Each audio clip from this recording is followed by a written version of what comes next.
One for the road, sharing our load. Show us the way. Rocka Rolla-woman for Rocka Rolla-men. If you really want her, you can take her. You can, if you think you can. So it's finally here, the long anticipated Rocka Rolla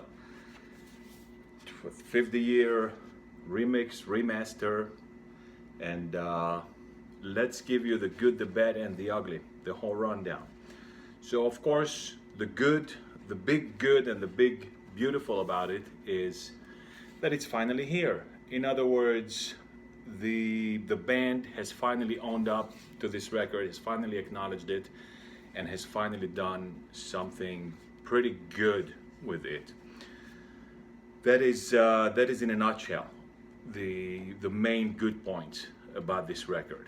This is something that some of us, maybe not many, definitely not a majority, but a vocal enough minority was clamoring for quite a while.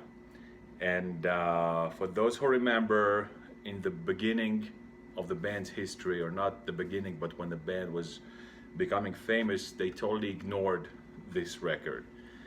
In the 1984 biography, I think it's called Defenders of the Faith, if I remember correctly, the band, I think Rob said or complained that the original label, Decca, actually Gold Records, but it's a division of Decca, they owned the rights and they were repackaging the records. For those of you who remember, every couple years something was coming out, Hero Hero and so on and so forth. So they were just reprinting the first two records without doing anything or just cleaning it up. But over the years it did improve. So the hiss, the original hiss that was there, was removed.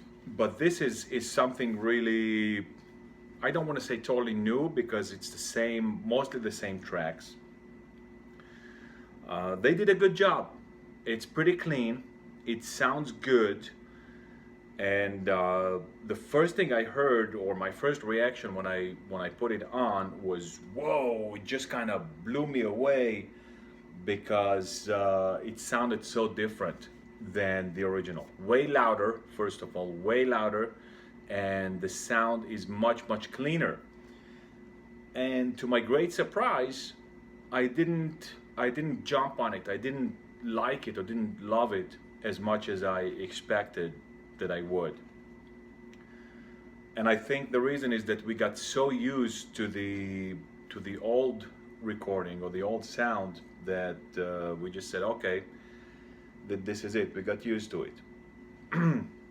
So everything is much clearer, much more articulate. When you put this on, the sound is not is definitely much less muffled, or it's not muffled at all, and each instrument is more clearly divided or more clearly represented than it was hitherto. And there is also, of course, that aspect that is a little bit more difficult to express. The sound sounds larger. Let's just say you feel yourself more like you're almost in a concert hall. So you feel as if the sound was spread out over a larger area. Let's just say. So the sound is bigger, as people say. It's not always good. So the one thing that kind of ticks me off is that One for the Road and Rocka Rolla have a different ending. The outros are different from the original record. Is it better or worse? I don't know. It's more intricate, so there's kind of a drum outro, which means that, in my opinion, they probably used different tracks that they had on hand. I hope they didn't re-record it, or they didn't otherwise manipulate it. Although that was kind of an idea of mine, as I shall tell you. So these are the two big differences: One for the Road and Rocka Rolla. And Rocka Rolla is indeed the version that came out in the United States in the early 80s. If I'm not mistaken, that's the one that came in a record cover that had a sketch of the band members. So on the front you had Rob and Glenn, on the back you had Keiki and Ian, and it was kind of a hand-drawn, a black and white sketch, and the vinyl was white, at least on a 12-inch, and that was Rocka Rolla. I forgot already what the B-side was. Then Winter, Deep Freeze, and Winter Retreat are separated. Again, it's not so significant in a record, but in a CD you can skip through them and program them whichever you want. Cheater sounds really, really good, like a modern heavy metal record, almost. And on the second side, there aren't too much surprises. I have the feeling that they might have done something to run of the mill, at least in that long, quieter section in the middle. I can't really put the finger on it. I think that the bass is lower than it used to be, which is a shame, because I love the bass line in that record. Actually, in the pre-Killing Machine records, Ian's bass is very, very different than what it became afterwards. Much less mechanical, much less metallic, much less just stomping with the drum, but much more melodic, going with the melody and doing its own melodies. And it goes down as the record goes. But on this one, it's very prominent. So he's actually a bass player. Maybe I'll play you some of them a little bit. Maybe we'll put it as an accompaniment. Now, the interesting thing about this is that people have been asking for this for a very, very long time. Of course, prior to the internet era, and I talk about this quite a lot in a lot of videos, that the internet was a game changer. The way that we exchange information, that we have access to information, that it's so easy to propagate information. So these ideas can be transferred or conveyed to the band or to the people who make these decisions much more easily. And for the longest time, I had the idea to redo Rocka Rolla in a much more drastic or much more significant way than this one. Before I go into that, I just wanted to address a little bit the physical or cosmetic aspects of that. One of my big complaints, and actually this is not just me, a lot of other people said that one of the aspects of the new post 2006, let's just say 2010 really, where when it really kicked in, this whole new vinyl craze, which like pretty much anything else, has a lot of good and positive aspects to it, and of course a lot of negative aspects as well. There was of course a lot of the conniving and pretending that it's really all audio and all original and cleaner and more authentic, blah blah blah. And then when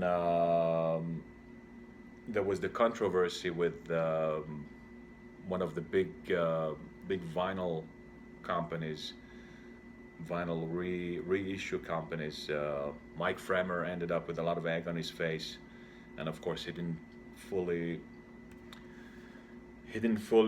come clean. For those of you who don't know, Mike Fremer is a huge guru or patron saint of the super high quality audiophile, pro analog, anti-digital crowd.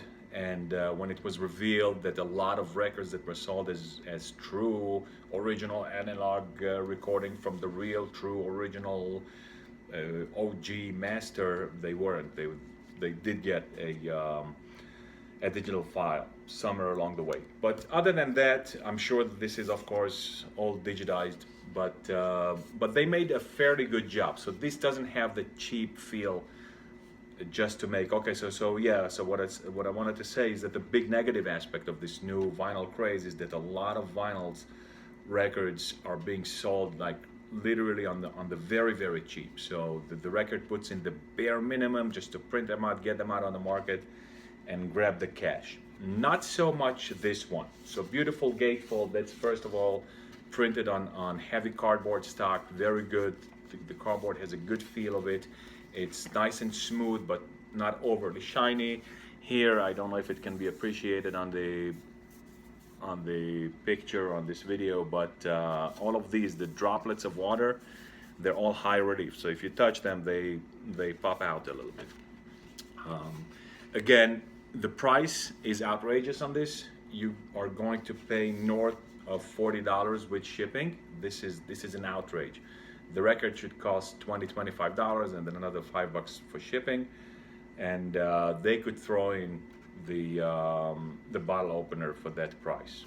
And again, this is a company that's, I think, owned by the band or by the band's company, something like that. So there is definitely a little bit of the cash grab aspect of it. In a couple months, you're going to find this on the used market or even overstock market for probably half that price. So unless you're a crazy fanatic that must have it and must have it on the spot, I would think that you'd be better served waiting a couple months, 5, 6, 7 months, and you're gonna get it for $20 with shipping and taxes probably. But anyway, it's done well. They put the words on there, and there's no printed inner sleeve. That's always a gripe of mine because apparently it's a little expensive to do. They could have done it. They could have put some older photos, but they did put a few photos here. So totally not bad from that perspective. And regarding the music, I already told you what my thoughts were. So all in all, very, very good, both on the musical end and both on the physical end. It sounds a lot cleaner and a lot louder than it used to. And most of the songs, I would say that they tend to be on the better side. Is it an absolute must to run out and buy it right now? I don't think so. Again, if you're from those who must have a physical medium, a CD or record, you may do so. I think the CD is much more reasonably priced and will be available sooner on the second-hand market. And if you listen good, you'll be able to hear a little bit of the music in the background. I hope I don't get flagged by the gods of YouTube. So that's pretty much it for the record. Again, the big differences are one for the road and Rocka Rolla. From that point on, everything remains for the most part unchanged. One exception: Caviar and Mats. Caviar and Mats sounds very, very different. They completely brought it to the fore. They didn't bring, of course, the 8-minute version in the original. I think it even had a vocal segment in it, and there are recordings of that. There are recordings from, I think, the Reading Festival, and that's all that it is. I think that it was a mistake to put the US edit of Rocka Rolla. I think the original was better fit, better suitable for the record. The outro on One for the Road, not terrible. A little bit different, but you do get used to it. On Rocka Rolla, it's a little bit too obvious. Could they have done it better? Like I said, they could have provided an inner sleeve. They could have provided maybe a limited edition something, a 7-inch or a 12-inch to go with this, and add the US edit of Rocka Rolla if they wanted to. And I think they should have made something with Mother Son. I don't know how much tapes or how much audio is left, but I'm pretty sure that they could have used whatever is available. It used to circulate only on the bootleg circuit, so cassette tapes recorded at live shows, but definitely there are recordings that are acceptable quality. And again, you don't have to sell it as the album. You can attach something like an EP maybe, or a 12-inch with a, I don't know what, 10 minutes on each side. So all in all, pretty well done, good quality record, good sound. It accomplished what it was supposed to. Now, my dream or my crazy idea about this record was for a very, very long time. And in fact, I even put it on the Judas Priest forum, on the discussion board, when it came out in the late 90s, early 2000s, before the reunion. And I said that what I would really love to do with this record is a complete remake, or a mostly complete remake, meaning re-record it. I think out of respect to the original drummer, leave the drum tracks if they can be cleaned off enough and just replay it, And one of the original complaints against the records were the record sleeve or the art, which now they owned, but until even the 90s they were complaining about this. They were saying that this does not represent the band and who they are and what they sound like. So what I suggested is to switch out the bottle cap into the wheel of the motorcycle of the Painkiller monster. So just put here the circular saw, and that kind of harkens back to that. And instead of the Coca-Cola stylized logo, make this like the granulated, like the modern Judas Priest logo, and put here the modern logo as well, the one that's on, let's just say, Ram It Down and Painkiller, or maybe the one that's on Metal Works. So it's pretty much the same as Ram It Down and Painkiller, just less colorful, mostly silver, shining gray, and switch out the water droplets to blood, and make a solid background or something, background that maybe hints to Painkiller or Ram It Down, and then record as much as the music as possible. Maybe the guitars, the original vocal, I guess Rob could not do run-of-the-mill. Again, if you listen well, you might recognize it playing in the background. But all in all, I think it's a good thing. I'm happy that I have it. Again, this record has special significance for me because when I was a kid and I was the most hot-headed fanatic for Judas Priest, I was looking for this for a long time and I couldn't find it. So it took me quite a good time and quite many visits to the record stores to finally find it. And the first one that I had, I think, was the one with the robot throwing the bombs. Also pretty cool. And then when I found one of these, wow, I was blown away. I have a couple of them here, but I don't have the robot. Again, I'd like to have that. But otherwise, pretty cool. So good job on all of them. They cleaned up Never Satisfied and Dying to Meet You, especially the first segment. They have here this yellow. Oh, and one thing that I'm super happy about is that they involved KK. So they didn't just close him out. My feeling was that when they brought back Rocka Rolla Live in their live set, that was pretty much a dig or a jab against KK. So however, whoever arranged, there's all kinds of theories about how they got the rights back, whether someone bought it off of Decca and gave it to them or sold it to them at a good price, or maybe the management. But I'm happy that KK was involved, so they didn't erase him. He's in all the pictures. Each one has a little quote of their own. There's Rob, Glenn, Ian, and of course they put KK in the back, even though he was the founder of the band from day one. They put him last, but again, at least he's here. They didn't cut him out of the photos, and they involved him. So at least they let him put his own quote on the record. That's probably the only thing he did with the record, and they didn't involve him more than that. But at least they let him know ahead of time, and I'm sure they did send him a copy or two. So pretty good. All in all, this gets a high mark from me. For the old general, I would say 8 or 9 out of 10. And again, if you don't like this, then there's no real reason to go and run and buy the physical medium. It's available from all of the streaming companies or streaming platforms, and I'm sure that you can find it for free on YouTube.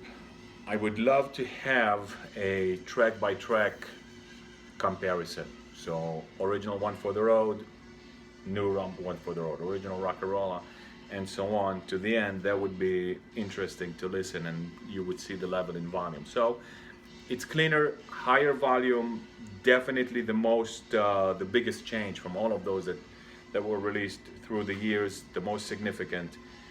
And as I told you, the first time I put it on, it's like, whoa, it kind of blew me away. This doesn't sound anything like the original. This is not good. But after the second, third listen, in fact, even the first listen, by the time I flipped over to the second side, it was pretty much okay. So it takes a little bit of getting used to, but it's not like it's something insane and unbelievable and unheard of.